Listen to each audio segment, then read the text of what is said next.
I try to put out an off the cuff episode every week on Thursday, but life gets in the way, especially around the holidays. I'm sure you can all understand.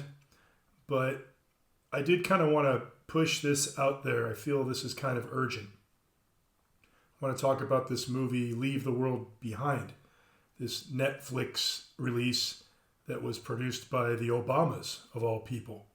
Kind of end of the world type movie. They did a lot of these types of movies in the 80s. If you've been following me for a few years or any period of time, you know that I do like to talk about the media a lot and the entertainment and the messages that are being embedded in the entertainment because, on the surface, they're supposed to entertain us, but that's generally the secondary objective. The first objective is to brainwash us, basically. And with this movie, we have a lot of people coming out and telling you, well, this is what I think it means, and this is very symbolic over here, and this is very symbolic over there. And they're treating it as if it's like a piece of art or something, but that's not what it is. It's a piece of propaganda and brainwashing tool, if there ever was one. And so we're going to take it apart a little bit here in my kind of haphazard, off-the-cuff sort of way without, going to every end of every detail, which I would like to do, but I kind of want to capitalize on the timing. One of the biggest agendas behind this movie, like so many movies in the mainstream, is racism. There's a very divisive racial aspect to this film, and if you notice, all these quote-unquote experts talking about it and picking it apart and talking about how great it is and how thought-provoking it is, they won't touch the very obvious fact that there's a strong racial aspect running through this movie. So the film stars Julia Roberts and Ethan Hawke as a kind of unlikable couple. They're not likable characters. Ethan Hawke is like this stereotypical, white wuss, passive guy. Very white, blue eyes. And Julia Roberts, of course, is very white. Kind of was a sex symbol at one point. I never thought she was very attractive myself. She's quite unattractive in this film, but part of that is her character. She's an unlikable character. She says, "I fucking hate people." That's one of her quotes from the film. So is an unlikable white couple who meets up with a very likable man and his daughter. And the man is played by Mahershala Ali. Now, it's a very exotic sounding name, but he's an American. He's from Oakland. And his given name was Mahershala Hashbaz Gilmore. So his last name was Gilmore. He changed it over to Ali, as in like Muhammad Ali. Now, where did Muhammad Ali get it? Muslim. A lot of these famous black people, for whatever reason, just decide to convert to Muslim. And in the case of Mahershala Ali, he was raised as a Christian in Hayward, California, and his mother was an ordained Baptist minister. He converted to Ahmadiyya Islam in 2000. Ice Cube converted to Islam at some point. Dave Chappelle converted to Islam. What is it with these? Why are all these famous black men converting to Islam? I'm not saying there's anything wrong with that on the surface, but you see a very obvious consistency here. There's some kind of agenda here. These famous people, the black men, they want them Islam. I don't know. It's a thing.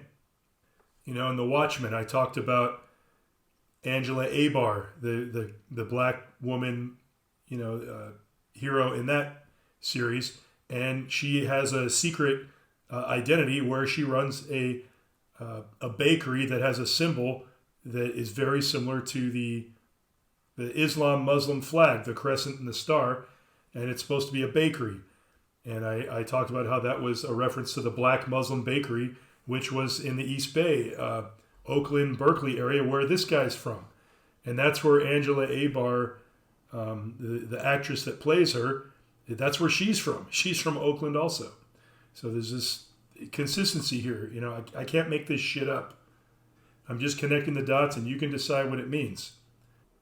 Now, I'm a pretty big Stanley Kubrick fan, so I quickly noticed that whoever made this film was also a Stanley Kubrick fan because they were basically aping screenshots in a kind of tacky manner and trying to mimic the aesthetic. I mean, it's one thing to be inspired by someone, but to just sort of, cheaply lift what they did and do an inferior version of it, I don't know. Maybe I'm being a little harsh there, but this sequence right here is very similar, obviously, an homage or a direct lift from the opening scene of 2001. And I wasn't surprised to find out that the director of this film mentioned Stanley Kubrick as a big influence. So you've got blue and red. You see that red glare, blue and red? There's a lot of blue and red. And it's mostly a political statement if I have to, quote unquote, decode what that means. And we'll talk more about that as we go here. This opening shot here is very similar to The Shining, the original Shining movie, based on the Stephen King story, but Stanley Kubrick directed the movie. And there's these wide shots from way above with lots of trees and stuff. So they're it's just ripping off Stanley Kubrick and not doing a great job, doing a decent job. If you've never seen The Shining, you might think, oh, this is kind of brilliant. And this is, the car that Julia Roberts and Ethan Hawke's character and the whole family, they're in here. And it's a blue car. And in one respect, blue represents the Democratic Party, whereas red represents the Republican Party. So if you notice the dynamic in this film, and another blogger noticed this. Anytime there's blue, the situation's kind of calm, or perhaps unstable, but kind of in the realm of being familiar, good, solid.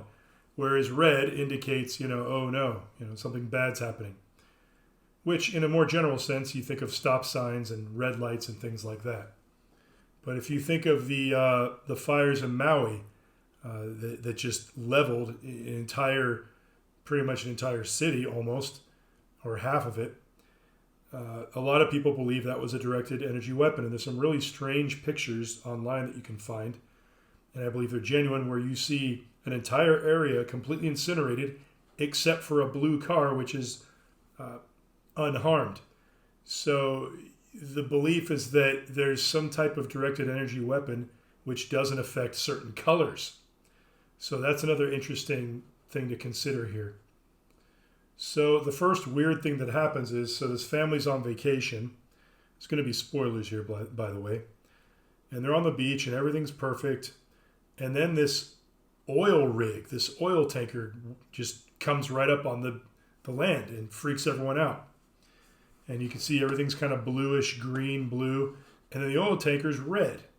So if you think of the Republican Party, you think of Trumpy.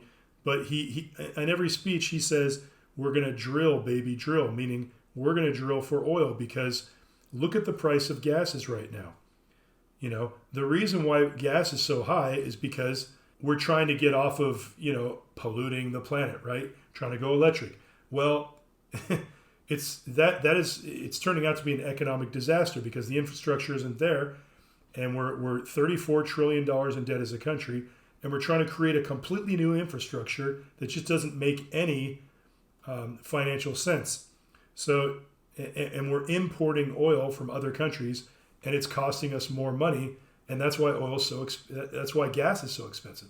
So, I think that this boat, this scary thing that washes up on the shore, is supposed to represent, the Republican Party and the, drill for oil perspective, but it needs to present it as this freaky thing that's coming out of nowhere.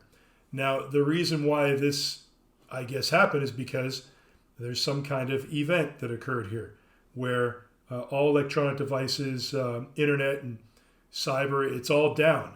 Cell phones don't work, cell towers are down, and so this boat's navigation was malfunctioning.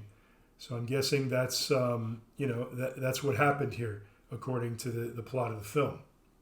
Now, if you think I'm exaggerating about this whole political thing, racial thing, this boat, you can't see it that well here, but it says White Lion on the side. White. So There's a blackout going on, right? They call it a blackout. That's the phrase they use. There's an internet, electricity, cyber, whatever grid blackout. And here comes the white lion. And the white lion is the first really big threatening thing we see come wash ashore. And so we've got white people, white person, red, Republican, oil, agenda of Trump, drill for oil. So there's a political statement being made here saying, basically Trump and his oil, drill for oil baby thing is bad. And this is a threat to you and you should be afraid of it. And it's trying to destroy you and it's a bad thing. And a lion is often a metaphor for Jesus. Like if you think of C.S. Lewis, the Lion, the Witch, and the Wardrobe, isn't that what the story's called? I forget. Chronicles of Narnia, where Aztlan or Atlan, the lion, gets sacrificed. And there's a lot of memes that people post, that are pro-Trump that have, him akin to a lion, as if he's sort of this heroic figure. So I believe this white lion thing, it's wrapping it all up into this racial political package. Now the daughter, they have all these shots of her face really close, and they're trying to make us. She stares off, and she's staring out in the forest, and there's all these deers gathering, and she's having this moment with the deers. So here's the little boy Danny from The Shining, and you can see there's a little bit of resemblance there. And Danny, he has a sort of sixth sense, which is called shining. And we learn in the movie The Shining that he has a relationship with Scatman Crothers' character, who's a black man, older black man. So Danny is told by, the Scatman Crothers that, we shine, we have this sort of clairvoyance. And Danny picks up on stuff. Now there's a character named Danny in Leave the World Behind, and that's Kevin Bacon's character. His name is Danny. So there's a lot of little clues being dropped here and there, not very subtly, referencing The Shining. And again, she's got blue eyes, she's white, and she's kind of annoying. She's not really likable. I mean, I don't think she's supposed to be likable. I don't think any of the white characters in this are supposed to be likable. I think they're intentionally kind of unlikable. I mean, look, they show her face up close. She's kind of homely. There's an intent to make unlikable white characters here and to emphasize their race. And, here's a shot of her walking towards the deers, and there's this whole kind of pagan thing going on. This is very pagan vibe. You think of her and the hunter from Robin Hood, the king of the forest. It's a very familiar image when you've got a pagan theme going on. Sort of a deer man or a deer god coming up, sort of representing nature, the spirit of nature. Very pagan, specifically. So here's an interesting shot with Rose, that's her name, and Archie, her brother. Archie's kind of a dated name. Do people still name their kids Archie? There was a comic called Archie in the 60s or 50s. It's a very dated name. But as you can see, Archie is wearing that famous image on his shirt that says obey.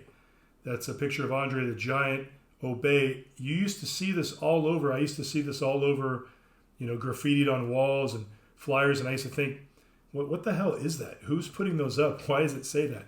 It's like this subtle message telling you to obey. Trying to wear away at us subconsciously, obey, obey. Stop thinking for yourself so much. And juxtapose this with the NASA logo. That's a very interesting combination. Again, almost like a reference to Stanley Kubrick again. And this gets into the Jay Weidner's work where he theorizes that the movie The Shining was actually a metaphor for Stanley Kubrick's filming of the moon landing, which was all done in secret. And that was all done in room 237, which is the moon room, where you don't talk about what happens in there, and it's all secret, and something scary's happening.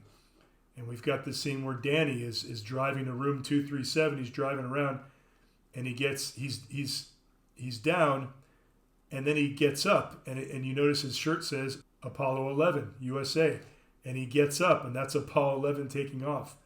So that's a whole other can of worms. I don't want to get into that too much, but there's a very deep connection being made to the movie The Shining here on a number of levels. This is what they do. It's very psychological. It's much more psychological than it seems even on the surface. This isn't entertainment. They're brainwashing you. They're messing with your brain. They're getting in your head. They're playing around with your memories, and most of us have no idea. And you've got, the color red being used in this kind of suggestive manner. This was, I guess, a friend of one of the main characters that they were going to try to get help from. And, his name is Thorns, and it's this scary looking red door, and it's, you're going to get stuck by thorns if you try to go through it. Kind of getting into the room 237 kind of vibe. And here's another scene here where there's this scary red hallway where Rose is looking for some kind of bomb shelter in the house. Now, this shot here is showing this alert that there's an emergency going on. So what's basically going on is, I guess America's grid has been hacked. The tower's been hacked. Nothing works.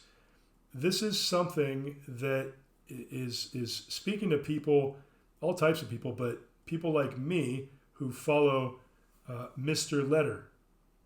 And what am I talking about when I say Mr. Letter? I'm talking about this letter right here, which I'm not going to say. And if you want me to go more into this, go watch my video, The Letter That Shall Not Be Named, and I talk all about it. But what you're looking at here is a message board with a lot of information that the mainstream media, for a while there, loved to hate on this board. And whatever you heard about it, I don't know what you heard about it, but they're just drops of information, and people respond to the information. We are fighting for life. We are fighting for the good. We are at war. Not everything will be clean. Scare event necessary. Scare necessary event. Do you trust the U.S. military? Do you trust the chain of command? Have faith. We are in control. Patriots. Patriots Day.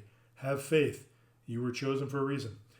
I'm not going to get all into this. There's a lot going on here, but you just need to know that Mr. Letter has been alluding to the type of event that feels imminent right now. And this film knows that there are people who read this, and they're largely responding to that. And I think part of it is they want to demoralize us and make us think that, there is nobody in control. There is, and I think that exact line is in the movie. Nobody's in control. If this isn't making sense, just watch the movie again and then come back to this, and it'll fall into place. And I think one important takeaway from this is that the makers of the film themselves don't exactly know what's going on either. They know that they're trying to take over and that they're, trying to gain complete control over our lives, and they're getting more aggressive about it, but they are not completely aware of what's behind this operation, and they want to see how we react to this movie that they're putting out in front of us, and which hopefully will instill fear in us and help us think there's no hope and get us fighting each other for race or political reasons or whatever. So anyhow, Ethan Hawke and Julia Roberts' character, they're staying at this vacation home, very luxurious, and this black man and his daughter show up, and they go, "Oh, hi, sorry to barge in, but this is our house. You're in our house." Think about that for a second. The black people come out of nowhere, say, "Hey, white people, you're staying in our house." This character, GH, is a very respectful, likable character, in contrast to these very unlikable white characters. His daughter is kind of like the bitch that is always right. Like, she has a sharp tongue and she'll say something that seems inappropriate, but at the base, she's really right. She's really correct about it. So immediately, this character, Ruth, it kind of clashes a little bit with Julia Roberts' character. And there's this very specific racial aspect. There's this, this look on her face like, oh yeah, you're beneath me. You suck. You're just a shitty white person because you're just racist, and you just don't want us to come in the house because you're racist. That's kind of like the subtext to there. And we're supposed to be going along with Ruth going, yeah, she's right. Julia Roberts is a racist, and that is really what's behind it. And this is why Julia Roberts' character is made out to be so despicable, because if you think about it, if people show up to your door the way that, Ruth and her father did, that is strange. That is worthy of suspicion. And that has nothing to do with race. So you see, they're taking a normal reaction, a normal apprehensive reaction, and they're turning it into a racial thing just because the people happen to be black. And then they've got, the whole reason for this happening is because there's a blackout going on. So it's the hard part about it is not thinking about it too much because it's so obvious what's going on here. And look at all these eyes looking around. Very creative there, Mr. Director. Now, Ethan Hawke's character, his name is Clay, which is kind of interesting because Muhammad Ali's given name was Clay. And this guy goes by the surname Ali in real life. So what does that mean if you think in meta terms? Ethan Hawke represents what Muhammad Ali was before he became a Muslim. It's just something to contemplate in your mind, what that symbology means. These are the kind of things that all these, supposed critics, it just goes over their heads. And it may not mean much of anything, but I mean, why not mention it? Why do they just ignore these details that are so, once you start connecting them, they become impossible to ignore. And, this guy's name, his character is called G.H. Scott, which kind of sounds like some old school rich guy, right? But it's kind of similar to G.C. Scott, which is George C. Scott, who's the guy that was in Dr. Strangelove, directed by Stanley Kubrick. So there's an interesting reference there because he's kind of like knowledgeable about government and what's going on in the deep state, which comes out later in the movie. So again, lots of connections to Kubrick and things being done subtly to sort of imitate the style of, because some people believe that Stanley Kubrick was trying to inform people of what was really going on through his films, sort of turning the propaganda against the deep state by helping the public to awaken, which is generally the opposite of what the mainstream media does. They're trying to brainwash you. Kubrick was trying to wake you up. So this film sort of imitates that style, I guess, to trick people like me into thinking like, oh, well, there's some real whistleblowing going on here. When it's really just aping, it's just a cheap aping. So Clay goes on a drive. He wants to go into town and try to find out what's going on. And then he sees this huge cloud that's being, dispersed by this plane. And it looks terrifying, like some type of deadly gas. And it ends up being these flyers that have look like some kind of Muslim thing, Muslim extremists. And translated, it says, "Death to America," which is very interesting because right now we've got this Israel-Hamas thing going on. And, the Muslim extremists, they chant "Death to Israel, death to America." So this is very relevant, and it's just interesting because this movie was, of course, probably made, started production a good year ago. And yet it seems to reflect exactly what's, started happening on October 7th till today, which is December 23rd of the year 2023. So this movie, its intention is to influence the way you think about current events and things leading up to it. So as Clay is driving, this woman comes running up behind him. And she comes up and she's just speaking Spanish to him. Now, we're in America, so, how come this woman thinks that Ethan Hawke, Clay, who looks so white, is going to know what she's saying? It doesn't quite make sense. She's babbling to him. She's hysterical. And what does she say? If you translate it, she's saying, "I'm trying to get back to my home." I've been walking for a while. So we don't know where she's coming from or what's going on. The reason is she's supposed to be a migrant, an illegal, someone running, over the border into America. She's terrified. She doesn't know where she's at. That's the metaphor, the thinly veiled metaphor. And what does Clay do? What does Ethan Hawke do? He goes, oh, okay, well, I feel bad, but I can't really be bothered because I have other things going on. So it's a very kind of loathsome, white American reaction to someone who's desperate, fleeing from another country. So you see what's happening here. They're creating sympathy for this poor, foreign character. And I say foreign because she doesn't know English. And so she's obviously, her home is in a different country. Yet she's in America. So she must be a metaphor for a migrant. And so they're trying to show the most negative, hateful, loathsome, typical white American, reaction, heartless reaction to the immigration situation, which is completely out of control right now. We have illegals flooding in over our southern border. And with it is the cartels are using them for human trafficking, for drug smuggling, and they're flooding these people all over the country using all kinds of resources we don't have. Remember, the country's $34 trillion in debt. We don't have the money or the resources to handle these people. The movie obviously has a message for you on that topic. And this is an interesting scene where we see Rose walking, and in the background it says, "Hope begins in the dark." Now, do you remember those Obama campaign posters where it shows his face with like blue and red and it says hope? Like, Obama is hope, Well, here it says hope begins in the dark. Obama and his wife, they co-produced this film, if not completely produced it. So to put that together, I don't think is very far-reaching.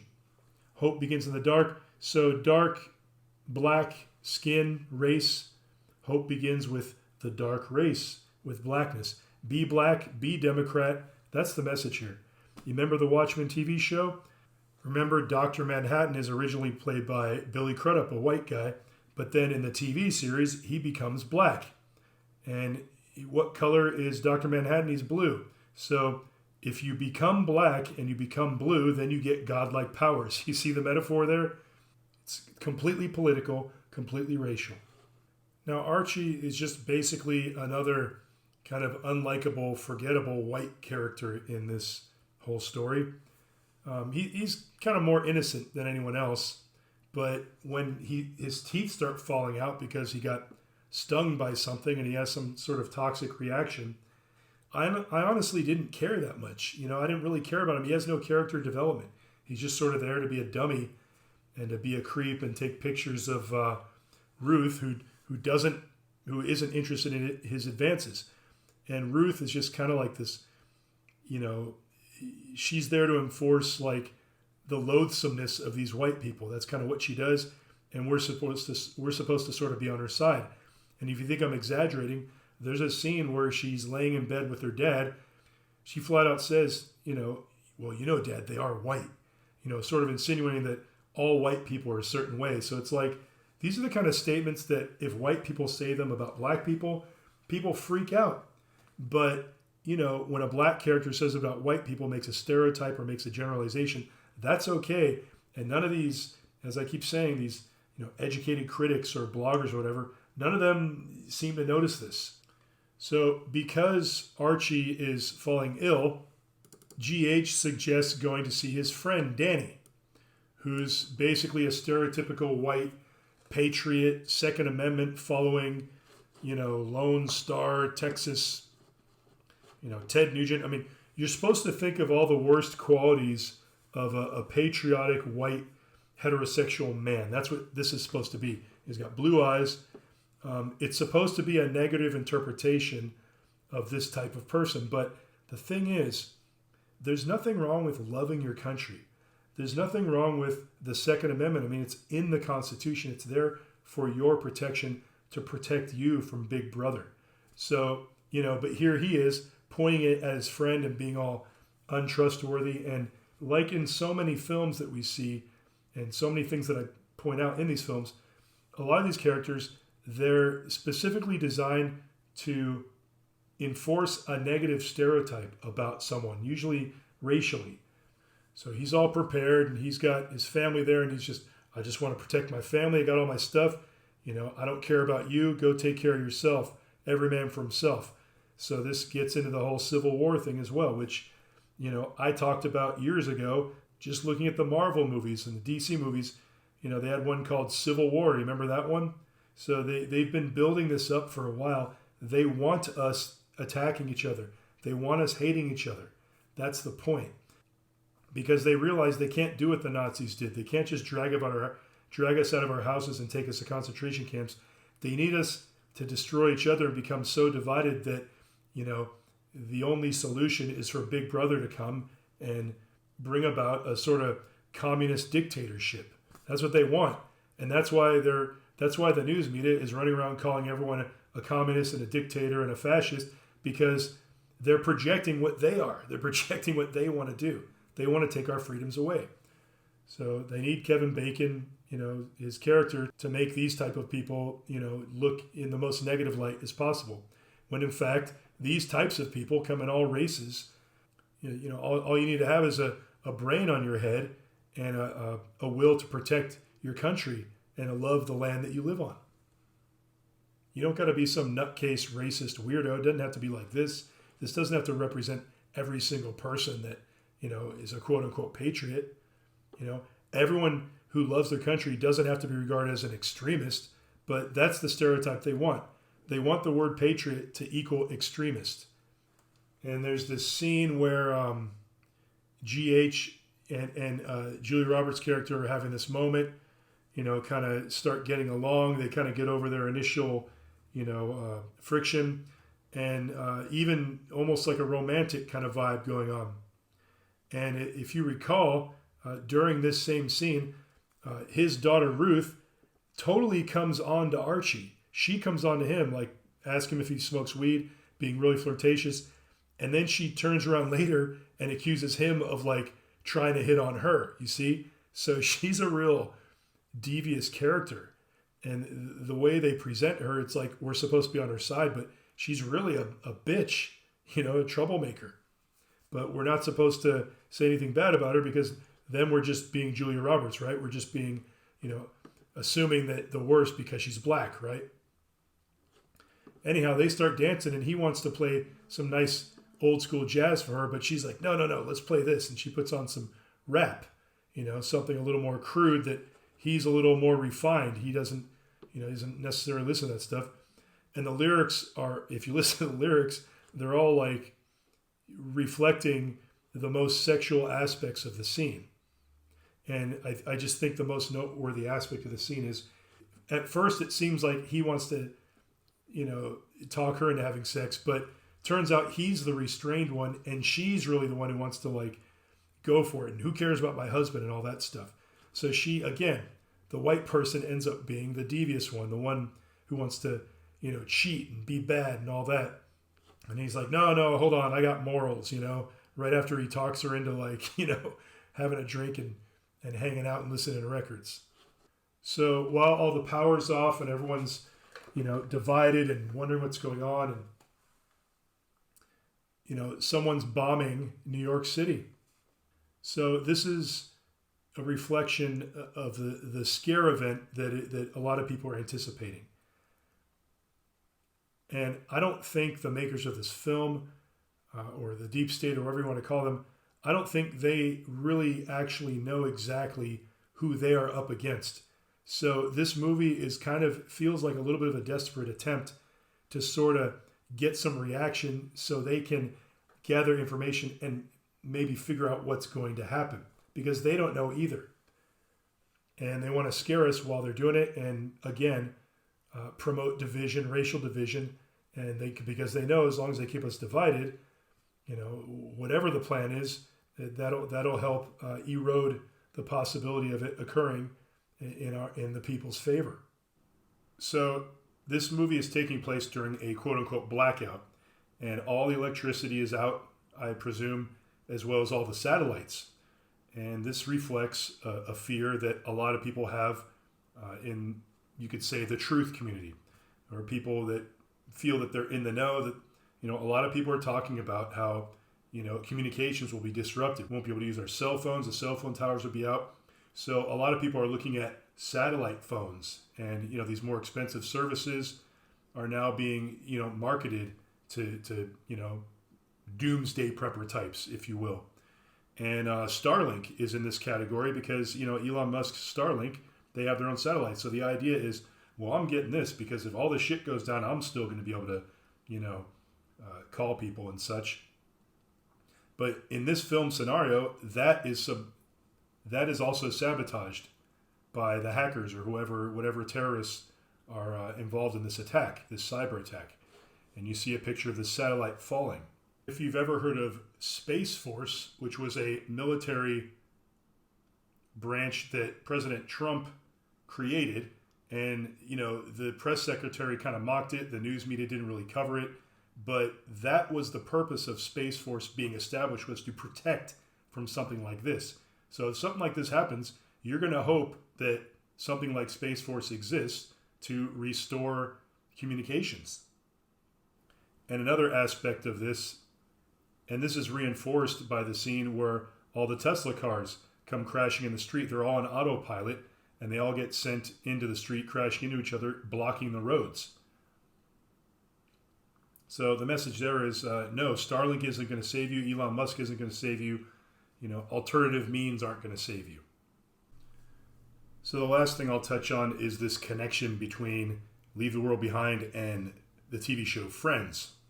So Rose is obsessed with the TV show and is just getting through the last season, I think, when the blackout occurs, and the loss of the internet prevents her ability to see the final episode.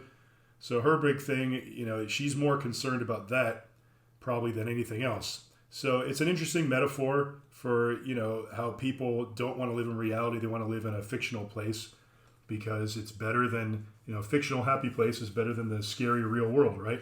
So it's a interesting tool. It's a good tool. It works with the plot. I don't actually think there's a hidden message there, although I think there's a nefarious purpose for this part of the plot being there. And if we look at this article from ScreenRant.com, look at this.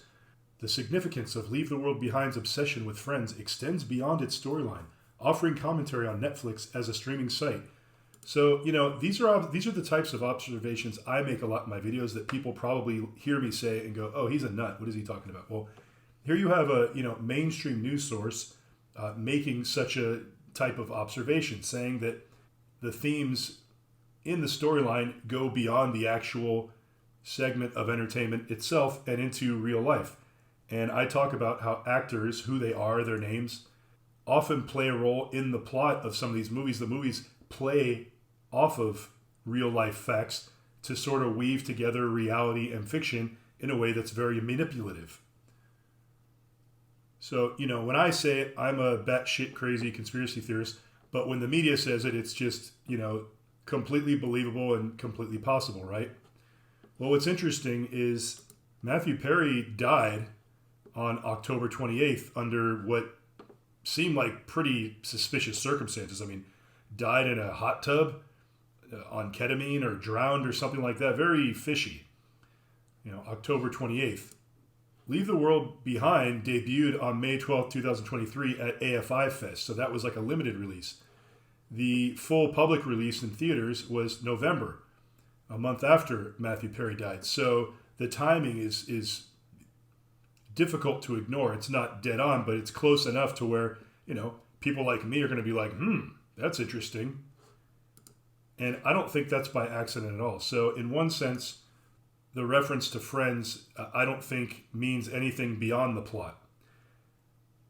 But in another sense, I think it's there to send us on a kind of wild goose chase. It's to say, look at this Easter egg right here. Don't look at the other ones like the racial stuff I've been talking about.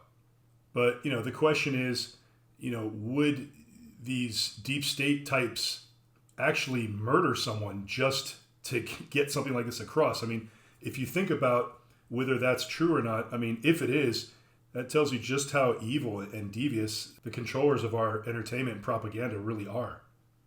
human lives mean nothing to them. So with that kind of grim observation, I'm going to bid you all happy holidays. I may not post for a little bit here, so I hope you all have a happy holiday. And if you're doing well and you see someone not doing so well, maybe try to lend a helping hand if you can. Maybe just a word of encouragement. These are very hard, scary, difficult times right now. So thanks for watching, and I'll be talking to you soon.